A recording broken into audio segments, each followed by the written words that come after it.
बिस्मिल्लाहिर्रहमानिर्रहीम। अस्सलाम वालेकुम नाज़रीन, आज की बड़ी अहम डेवलपमेंट और अहम खबरें हैं। उसमें से जो पहली खबर आपके सामने रखनी है वो है कि इस वक्त की जो हुकूमत है, आपको पता ही है कि ये जो पीडीएम की हुकूमत है इस वक्त इसको इस्टेब्लिशमेंट चला रही है। और ये मैं नहीं कह रहा बल्कि फैसल वाडा साहब कई बार कह चुके हैं कि आर्मी चीफ रोनाल्डो हैं। इसी तरह जो टाउट सहाफ़ी हैं मुनीर फ़ारूक साहब, वो भी कहते हैं कि इस हुकूमत की क्या औकात है, हुकूमत को तो आर्मी चीफ ही चला रहे हैं। तो अब उसी हुकूमत को जिसको आर्मी चीफ चला रहे हैं उन्होंने एक बहुत बड़ा सरेंडर कर दिया है। नाज़रीन, ये सरेंडर कश्मीर के मामले में किया गया है, वो भी आपके सामने रखते हैं। और ये खबर इसलिए अहम है कि आपको मालूम होगा कि चंद दिन पहले जनरल आसिम मुनीर साहब ने 5 फरवरी को जो कश्मीर में तकरीर करते हुए कहा था कि हम कश्मीर के लिए 3 जंगें लड़ चुके हैं, हम मजीद जंगें भी लड़ने के लिए तैयार हैं। तो वो जंग जो लड़नी थी उसके ऊपर जो आज सरेंडर हुआ है, तो उससे आपको ये अंदाज़ा होगा कि ये किस किस्म की जंगें लड़ना चाह रहे हैं। वो भी आपके सामने रखते हैं इस खबर की पूरी तफसीलात। उसके अलावा नाजरीन, इमरान खान साहब की जो बहनें हैं अलीमा खान और उज़्मा खान साहबा, उनके हवाले से अच्छी खबर आई है कि जना हाउस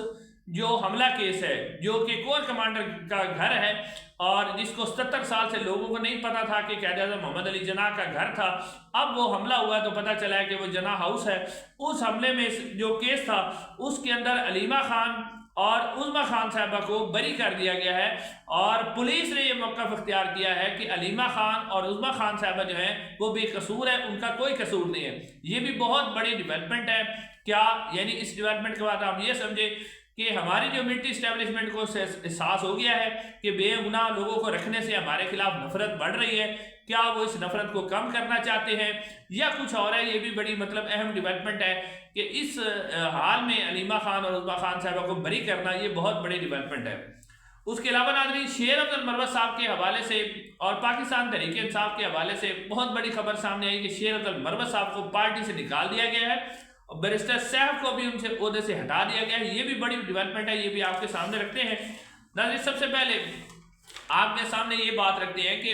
अक़वाम मुत्तहिदा के अंदर जो पाकिस्तान के मंदूब होते हैं, जिन्होंने पाकिस्तान की पॉलिसी को अक़वाम मुत्तहिदा के अंदर बयान करना होता है, उन्होंने आज एक बहुत बड़ा बयान दिया है जिस बयान के अंदर वो कहते हैं कि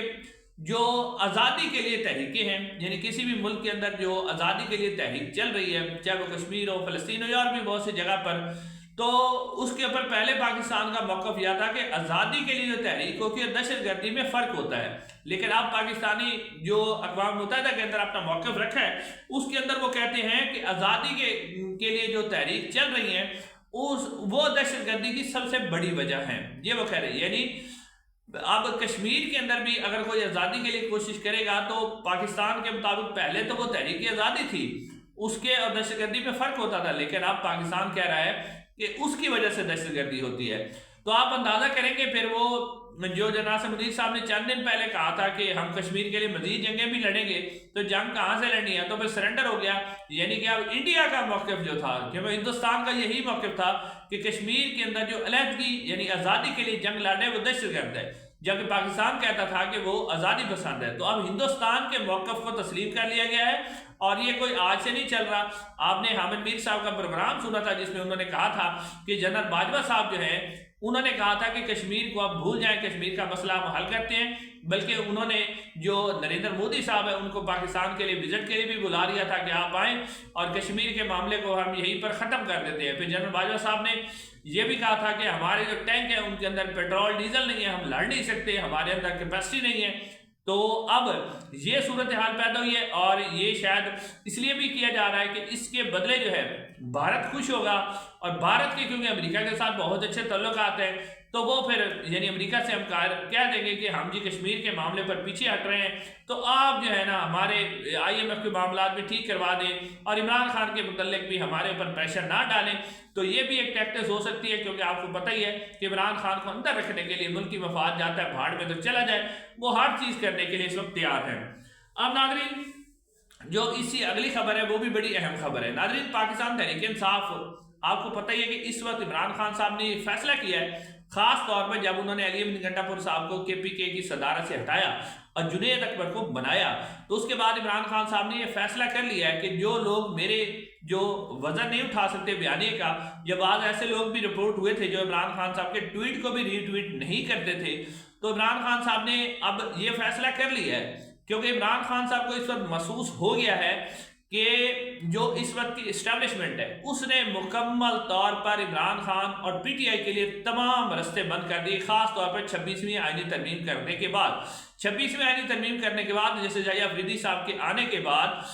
سپریم کورٹ کو بھی مکمل طور پر پیک کر لیا گیا ہے، تمام ہائی کورٹس کے اندر اپنی پسند کے عسکری نون لیگ اور پیپلز پارٹی کے جج لگا دیے گئے ہیں۔ عمران خان نے محسوس کر لیا ہے کہ اب پہلے عمران خان صاحب یہ سمجھ رہے تھے کہ عدالتوں سے ہمیں ریلیف مل جائے گا، لیکن اب انہیں پتہ چل گیا ہے کہ عدالتوں سے ریلیف ملنے کا کوئی سوال ہی پیدا نہیں ہوتا، کیونکہ ملٹری اسٹیبلشمنٹ نے مکمل طور پر انہیں قابو کر لیا ہے۔ تو اب عمران خان کو یہ محسوس ہوا ہے کہ اس وقت پاکستان تحریک انصاف اور پاکستان کو بچانے کے لیے سوائے احتجاج سڑکوں پر آنے کے اور کوئی چارہ نہیں ہے۔ تو اس حوالے سے عمران خان صاحب نے یہ فیصلہ کیا ہے کہ کیونکہ سڑکوں پر آنا ہے تو کسی بھی کمپرومائز عسکری ٹاؤٹ جو ہے وہ ان کا پاکستان تحریک انصاف میں کسی قسم کا فیوچر نہیں ہے۔ اسی حوالے سے عمران خان صاحب نے فیصلہ کیا ہے کہ شیر عبد المروت صاحب کے حوالے سے اس وقت خبر سامنے آئی ہے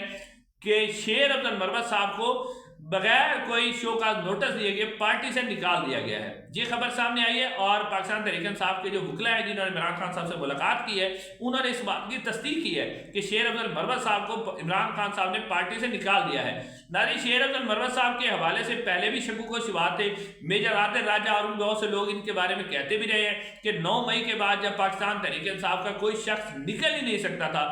شیر عبد المروت صاحب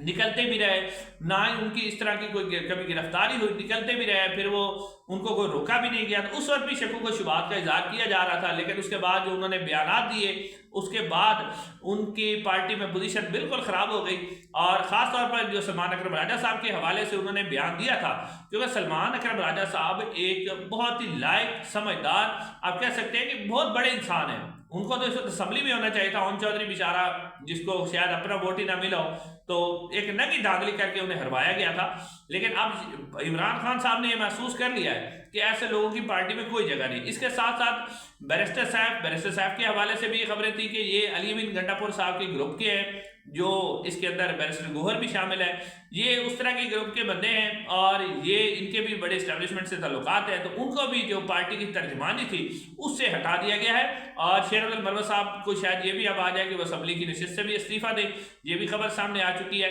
تو اس کے بعد ناظرین پاکستان تحریک انصاف خیبر پختونخوا کے اندر آپ کو اور بھی بہت سی تبدیلیاں نظر آئیں گی، اور ان تبدیلیوں میں کیا ہوگا کہ خیبر پختونخوا کے اندر جو پاکستان تحریک انصاف کی لیڈرشپ ہے، خاص طور پر جو شیر عبد المروت صاحب کا گروپ ہے جس میں علی امین گنڈا پور صاحب ہے، بیرسٹر گوہر ہے، اور بھی بہت سے لوگ ہیں، پنجاب کے اندر بھی ایسے لوگ ہیں، تو وہ اب پارٹی سے آپ کو نکلتے ہوئے نظر آ رہے ہیں۔ عمران خان کو محسوس ہو گیا ہے کہ بغیر سڑکوں پر آئے ہوئے کسی بھی صورتحال سے ہم اس مشکل سے نہیں نکل سکتے اور اسٹیبلشمنٹ کو ہم نہیں جھکا سکتے۔ چل اگلے ویڈیو ملاقات ہوگی۔ السلام علیکم۔